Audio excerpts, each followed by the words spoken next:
Buenas tardes, bienvenidos. Estamos en Versión de Arte. ¿Sabían que marioneta era una palabra de origen francés marionnette, cuyo muñeca de trapo, de madera, en fin, tienen muchas variantes? Era pues el elemento que el clérigo usaba con voz de falsete, que decíamos, y con esa voz anunciaba sobre todo temas religiosos. Esto estamos hablando de incluso siglo XVIII o anterior. Pero hoy nos acompaña Jonan Basterrechea, que nos va a hablar sobre todo de su profesión tan bonita que es este mundo de la marioneta y del títere. Y sabemos, Jonan, que ya el títere, ya con Aristóteles se empieza a hablar de esa muñeca que tiene una función social, popular, religiosa. Cuéntanos un poquito del origen, Jonan. Buenas tardes. Muy buenas. Incluso antes, ya los egipcios de las primeras muñecos articulados, pues se encuentran ya en algunos sarcófagos del mundo de Egipto.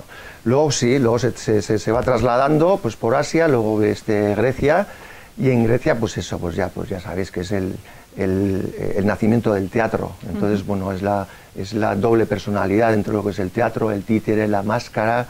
Y bueno, pues todo eso luego va evolucionando. Eso es.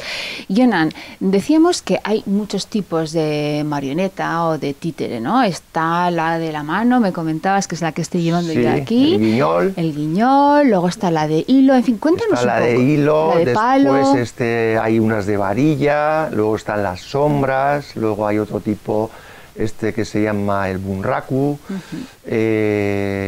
Bueno, pues hay una gran variedad. Sí, ahí hay mucho. Al fin y al cabo es una forma de expresión, y entonces esa expresión lo que hace es, según lo que se quiera expresar, bueno, pues hecha de mano de alguna técnica diferente. Por eso, pues eso está sobre todo muy relacionado con la puesta en escena. Bueno, entonces, cuando tenemos una marioneta, aparte de que tenemos ya una estructura de madera o, en fin, de otros materiales que vamos a hablar posteriormente, hace falta una persona que la manipule, que la mueva, ¿verdad? Y esta persona, hemos dicho, contaba cosas. Y tú me decías, sobre todo, los temas principales eran los religiosos, porque me decías, el pueblo era analfabeto y necesitaba de imágenes o de muñecas para contar aquello que a la Iglesia le interesaba en ese momento narrar, Eso ¿no? es. Sí, es eso. Es una forma de, así como en el románico, pues existe toda la iconografía esta medieval, que contaban todo en las piedras. Tú ibas a una iglesia y era todo pues había un relato, era como un cómic, que después, una vez que hacían esos relatos, luego pues le daban la policromía, pues precisamente era una forma de enseñar al pueblo, que el pueblo era analfabeto, y otro de los apoyos que tenían era mediante el títere. Entonces eran autos sacramentales, historias de estas. Luego hay un momento que eso, aquí en lo que es en la parte occidental, evoluciona, a la Iglesia no le empieza a gustar, y es cuando el títere sale de la connotación religiosa y va a la calle. Y entonces cuando va a la calle, pues tiene desde unas funciones de contar historias, batallas, ¿no? Batallas y esas cosas, o si no, incluso de crítica social, con los poderes establecidos, la misma Iglesia, ¿no? Los reyes, el ayuntamientos y estas cosas. Eso es. Entonces, hay esas escenas que hemos visto muchas veces en libros de historia, donde se ve el pueblo, ¿no?, sentado ahí en el suelo, en la plaza, ¿no?, del pueblo, y se monta una especie como de pequeño escenario, y allí es donde pues se ven esos muñecos que están moviéndose, se pegan, siempre están ahí con el palo y tal, ¿verdad? Y era una manera quizás de crear un teatro más pequeño, y que la gente pues pudiera entretenerse, reírse, y quizás también incluso enterarse de cosas que pasaban a nivel social, histórico, ¿no? Sí, porque siempre hay el teatro que es popular. Hay unos esquemas, siempre está el bueno, siempre está el malo, está el irónico, está la doncella. Entonces incluso siempre había una cosa de hacerlo políticamente incorrecto, pues pues había amantes, había sí, después había una parte el diablo, lo mismo también aparecería, ¿no? Entonces, claro, el diablo lo podían identificar pues con el señor feudal. Claro, claro. Tenía esa parte crítica, pero también con humor y sobre todo eso de contar lo que sufría la gente, porque eran épocas que pues eso, está el feudal, había hambre, entonces bueno, era una forma de reírse de la situación y momentáneamente escaparse de su situación personal. Eso es. ¿Y quién era el que construía esa muñeca? ¿El propio clérigo, el propio personaje que manipulaba esa muñeca? Eso no sabemos. Normalmente, ¿sí? Bueno, eso pasa prácticamente hasta la actualidad, donde hay unos grupos de artistas marioneteros, siempre hay algún constructor. ¿Por qué? Pues porque siempre el títere está muy ligado al que lo maneja. Entonces tiene que estar muy adaptado a sus tamaños, a sus manos, a su cuerpo, porque al fin y al cabo cuanto más relación haya entre el títere y el que lo maneja, luego es como que es una como si el que maneja el títere le lleva toda la expresión al muñeco, entonces todo eso se nota luego. Jonan, luego me ha parecido ver que existen distintos tamaños, desde las pequeñitas marionetas hasta incluso, yo he visto algunos espectáculos donde la muñeca casi adquiere el tamaño natural del que manipula la muñeca, ¿no?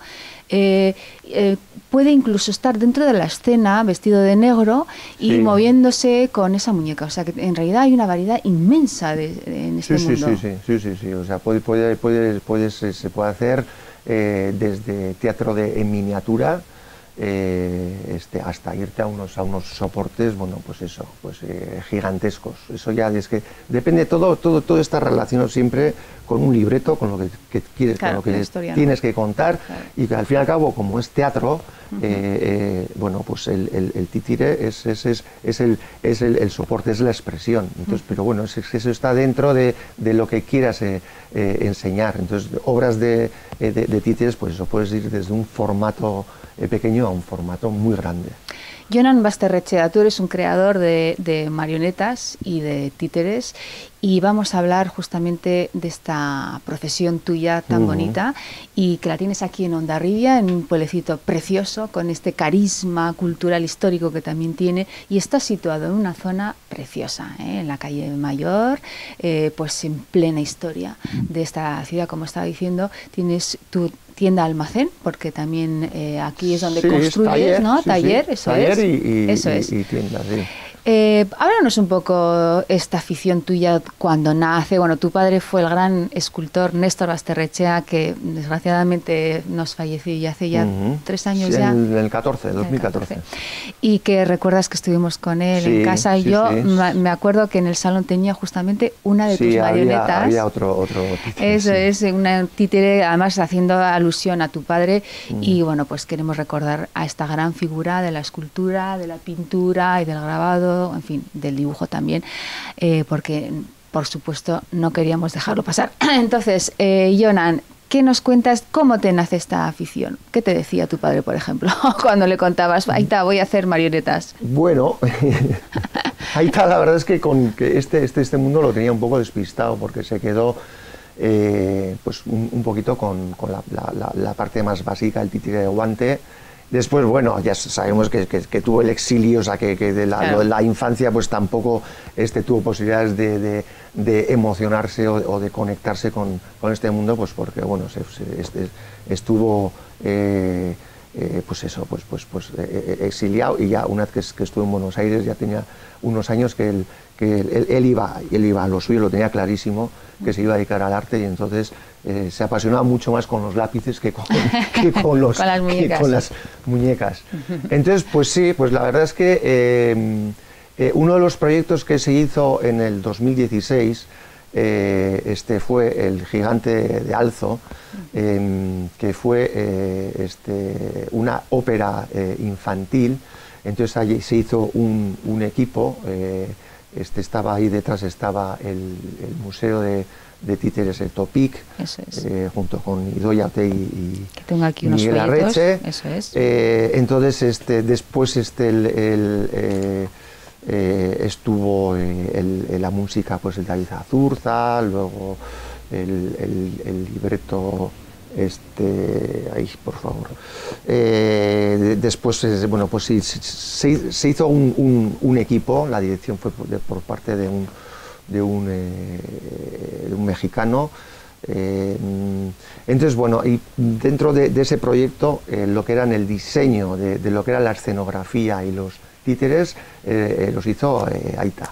Eso es. ¿Qué pasa? Pues bueno, pues al principio le costó, porque es eso, es un mundo que no lo tenía, no lo tenía interiorizado. Sí, eso es. Entonces sí que le costó. Nosotros de hecho alguna vez le dijimos de que nos hiciese algún tipo de diseños, y resulta que pues durante años no nos hizo ni caso, y basta que salió este proyecto que bueno, entró más, ¿no? Siendo por petición de un entorno que no era el nuestro, pues ahí sí que se metió de lleno. Vosotros, Jonan, por ejemplo, sí que es verdad que en tu taller sueles participar o colaborar o ayudar a construir estas marionetas para el Museo de Marionetas que hay en Tolosa, también me decías. Sí. Y aquí me hablabas de pues la figura que caracteriza a este museo, ¿no? Sí, que es Mariona, que es un personaje que nació de juntar a muchísimos niños y que diseñasen pues una cara alegre, y entonces bueno, se eligió esta, que es en recuerdo pues a una marionetista catalana que justo pues coincidió con el nacimiento del museo, tenía mucha amistad con Idoia y con Miguel, y entonces pues bueno, pues lo tuvieron claro que el guía, por decir así, que iba a hacer un poco de guía para el museo, pues iba a ser Mariona. Y entonces, pues bueno, pues dentro de este proceso, pues está el personaje que luego pues está en la tienda, o creo que también lo usan el mismo museo, pues para, pues si viene alguien, pues para bueno, Idoia es tu mujer, que está Idoia, sí, contigo aquí en el taller. Cuéntanos entonces cómo nace una marioneta, es decir, ¿cómo empiezo? ¿Tengo que hacer una Bueno, la marioneta tiene como así, como tiene o guante o de hilo o de varilla o lo que sea. Hay unas partes fundamentales, que es, por ejemplo, si es un personaje humano, claro, lo que es la cabeza. La cabeza siempre va modelado, rígida, ¿no? ¿Sí? Sí, entonces, normalmente nosotros partimos del barro. Todas las marionetas que están aquí antes han sido barro. Entonces, una vez que ya tienes el barro modelado, el personaje siempre se pone sobre un soporte, ya puede ser una cabeza pequeñita o muy grande, eso da lo mismo del tamaño. Ahí pues se le aplica una resina, un molde que puede ser o de escayola, o en este caso es de poliéster, o puede ser de otros elementos, de látex, bueno, no sé, hay muchas formas de hacer Lo que evitáis con esto es el peso, entonces, porque claro, al usar estos materiales tan ligeros, la muñeca adquiere menos peso y por lo tanto más fácil de moverla inclusive, ¿no? Sí, porque el peso en las marionetas es importante, porque sí, luego hay que pensar en una obra de teatro, bueno, pues dura lo que dura. Y claro, y los que están en la manipulación y todas estas cosas, bueno, pues al final se pueden cansar. Claro. Entonces sí que es importante. Puede haber hacerlo también con madera, con piezas más únicas. rígidas, eso ¿no? está más relacionado, eso normalmente son los teatreros. O sea que nosotros, como tenemos una versión de hacer para teatreros y otra para venderlas como un elemento que también es un juego, pero también es decorativo. Entonces, en ese caso sí que echamos de molde. Cuando tenemos un encargo concreto para una obra de teatro, el trabajo es completamente diferente, porque hay una conversación directa con el teatrero, y las necesidades no tienen nada que ver con lo que se puede hacer aquí de esta manera, más de hacer objetos que, bueno, que para nosotros nos parecen bellos, pero también es verdad que tiene esa utilidad. Jonan, entonces hemos entendido que hacéis desde marionetas como para el ocio, para tener una en casa de juguete o de decoración, pero también sois de los que trabajáis para óperas, para festivales donde necesitan todo un repertorio de muñecas y donde ellas tienen su papel, ¿no? Dentro del teatro que están jugando o de la ópera que están interpretando. Y entonces ahí estáis vosotros elaborando en función del guión. Eso es. Ya te digo que no es muy corriente, porque esto de la ópera, por ejemplo, eso nos pasa, bueno, pues me imagino una vez en la vida, porque además fue un proyecto con muchísimo. Aparte ya no era solo hacer los personajes, que empezaban desde sombras hasta guiñoles, hasta marionetas que tenían pues una especie de, no sé, pues unos 70 centímetros, una cosa así, con una manipulación directa, y al final acababa en una marioneta que tenía 2,40, haciendo un poco, reflejando lo que era el personaje, que era el gigante de Alzo, un personaje del siglo XIX, que existió de verdad, bueno, en fin, esas cosas, ¿no? Jonan, nos queda ya medio minuto para terminar. Yo creo que nos ha quedado bastante, por lo menos la curiosidad, y nos has dejado un mundo muy especial, muy bonito. Me resulta tremendamente sensible todo esta manera de contar la vida, de contar de una manera pues divertida, ¿no? Las cosas serias que nos puede parecer, que nos ha parecido durante la historia y que hoy en día todavía nos están aquí diciendo, ¿no?